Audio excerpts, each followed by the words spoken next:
In the days when the sun marked time and the seasons governed all labor, there lived a man whose hands knew no rest. From the breaking of dawn until darkness covered the earth, his fields received his attention, his flocks heard his voice, and his storehouses awaited the fruits of his unending toil. Yet for all his labor, provision remained as uncertain as the morning mist. His name was Joash, and he dwelt in the hill country where the soil required patience and the rains came according to their own counsel.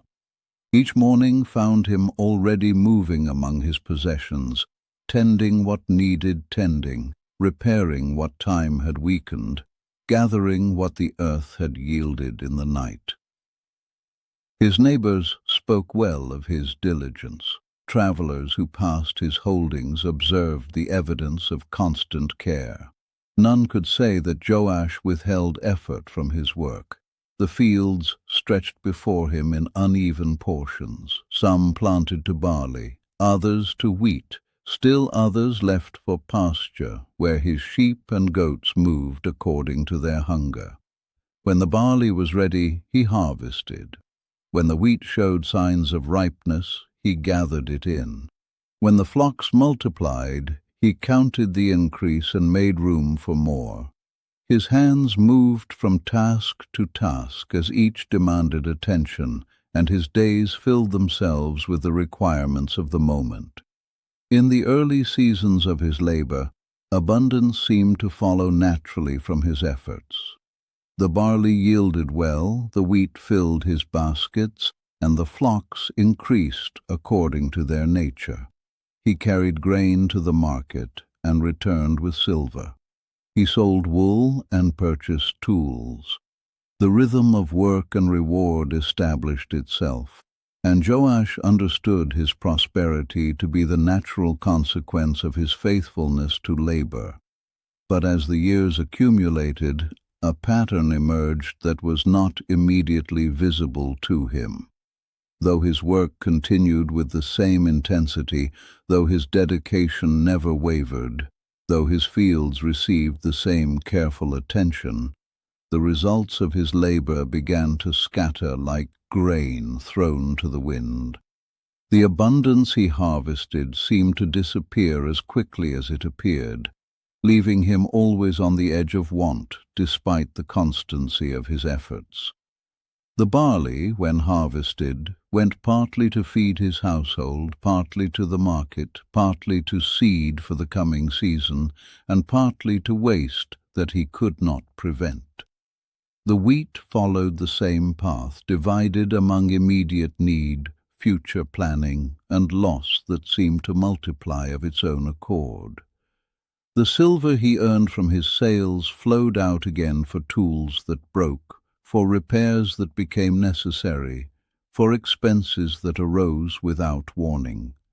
Each harvest created the promise of security, and each season ended with that promise unfulfilled.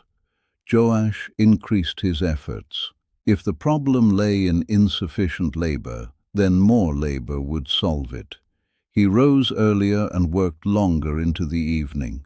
He expanded his fields and added to his flocks. He planted more barley, more wheat, acquired more sheep and goats.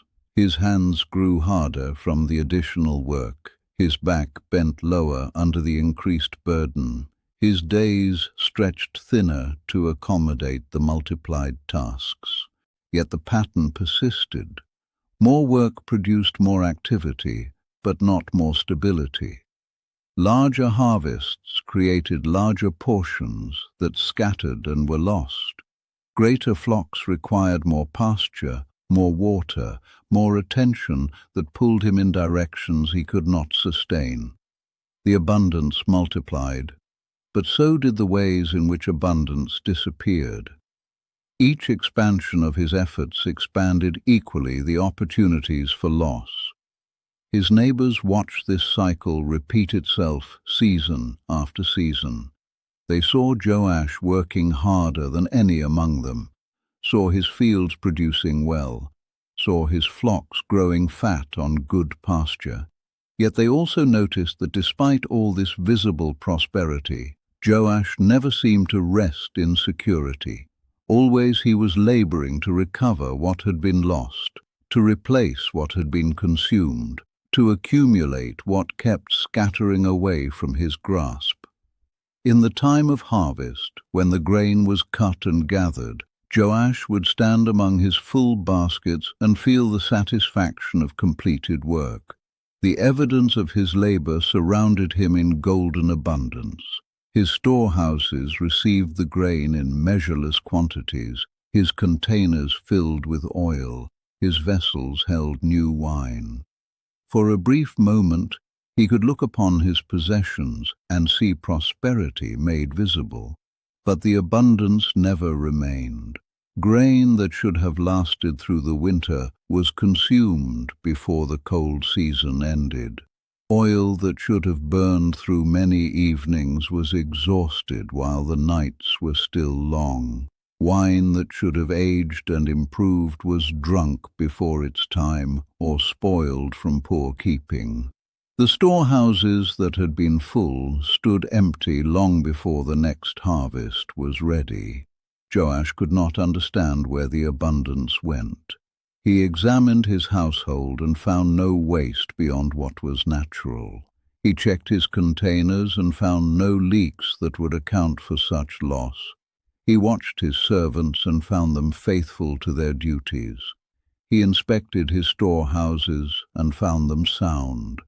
Yet somehow the fruits of his labor continued to scatter and disappear, leaving him always beginning again from a position of need.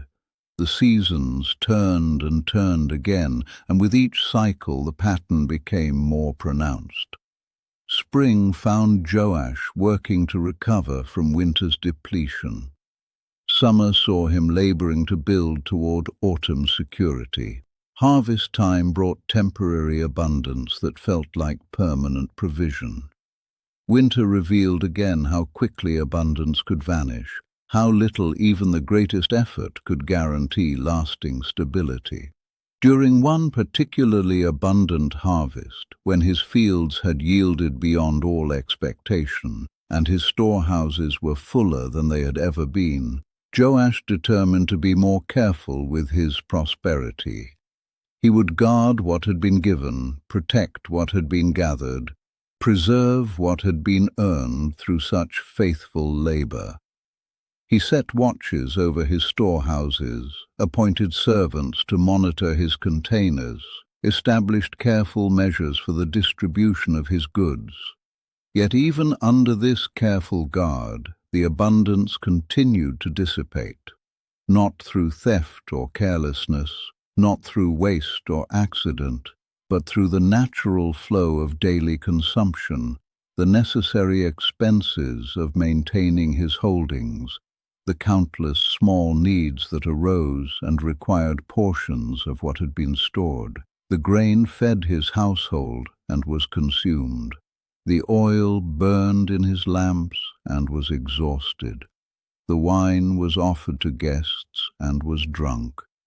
Each use was proper and necessary, yet the accumulation of proper and necessary uses left his storehouses empty once again.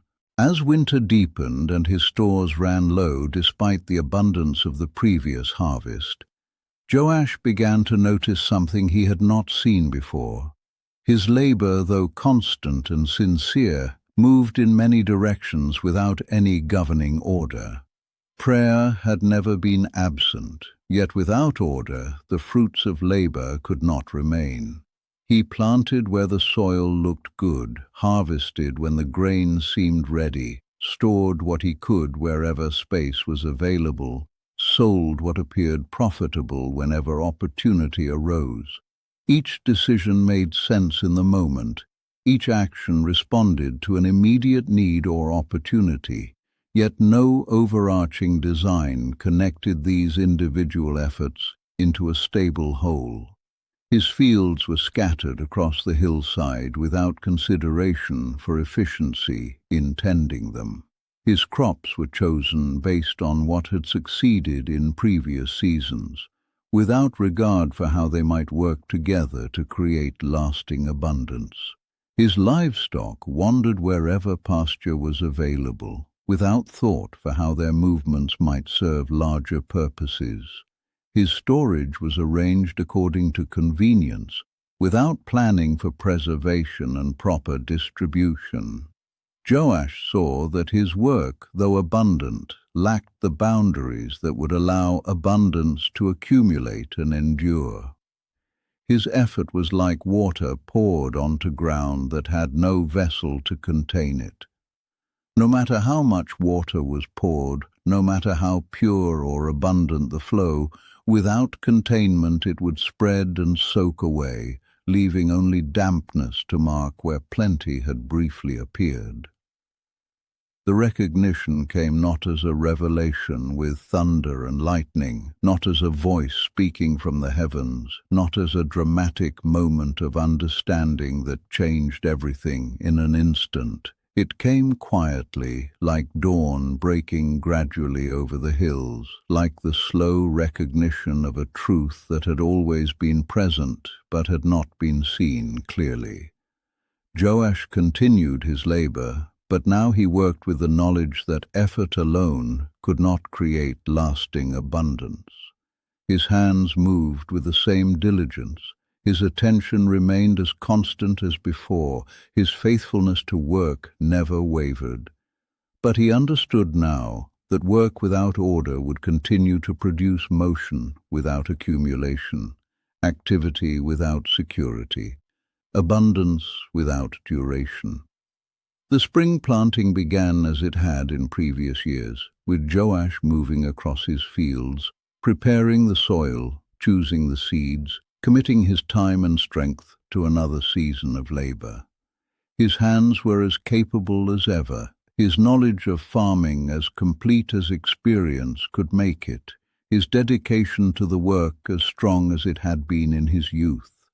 Yet he worked now with the understanding that these qualities, though necessary, were not sufficient to create lasting prosperity. Each day brought its tasks, and he completed them faithfully. Each season brought its opportunities, and he responded with appropriate effort. Each harvest brought its abundance, and he gathered it with gratitude. But the cycles continued as they had before, with abundance appearing and disappearing, with security promised and withdrawn, with the fruits of labor scattered by the same forces that had always scattered them. Years passed, and still Joash worked. His fields continued to produce, his flocks continued to multiply, his hands continued to shape and tend and gather. Neighbors still spoke of his diligence, travelers still observed the evidence of his constant care. The seasons still rewarded his faithfulness with their natural abundance. Yet for all his labor, for all his sincerity, for all his unending effort, lasting prosperity remained beyond his reach. The pattern had become visible, but visibility did not change the pattern. Understanding had dawned, but understanding alone did not transform the consequences of his approach to work. The truth had been revealed, but truth without corresponding action remained merely knowledge that changed nothing in the daily experience of labor and loss, abundance and scattering, effort and exhaustion. Joash grew older, and his work grew harder. The same tasks that had once energized him now tired him more quickly. The same fields that had once seemed manageable now required more time to tend properly. The same responsibilities that had once felt light now pressed upon him with increasing weight. Yet he continued, because work was what he knew, effort was what he had always given, and labor was the only path he had ever walked toward provision. In the evenings, when the day's work was done and darkness had settled over the hill country, Joash would sit outside his house and look upon his holdings.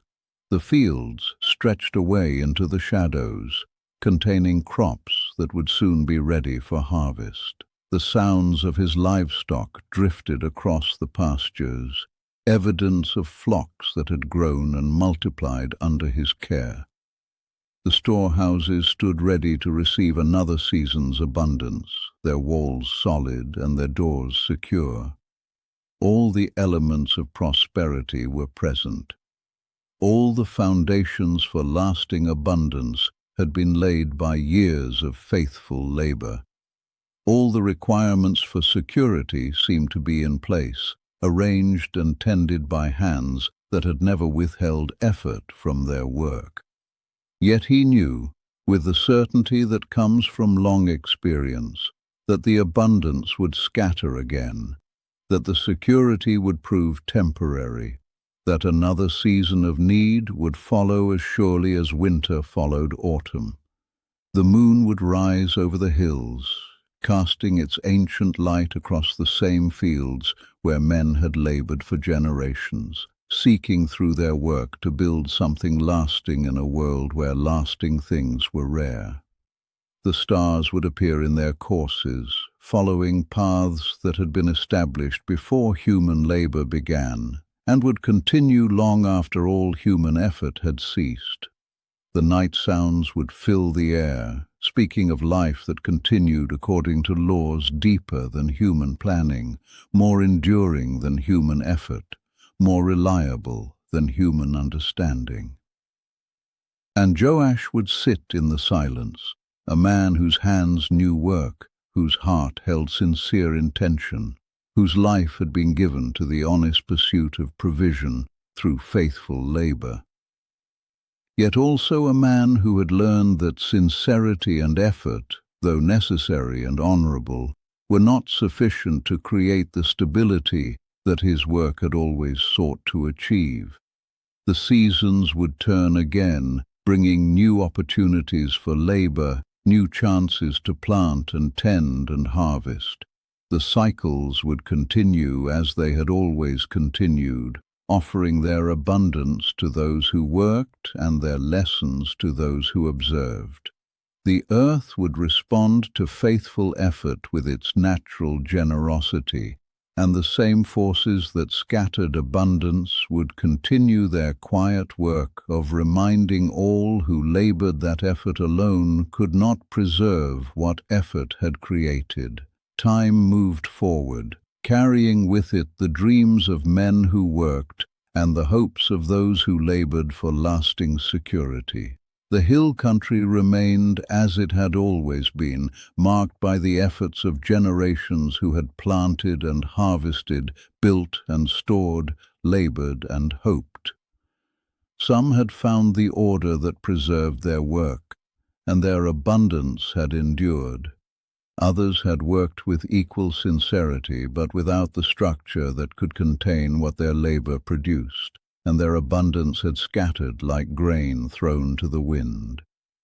The chronicles of those who sought wealth through their efforts were written not only in the records of their success, but in the patterns of their labor, the order of their approach, the boundaries they established around their work.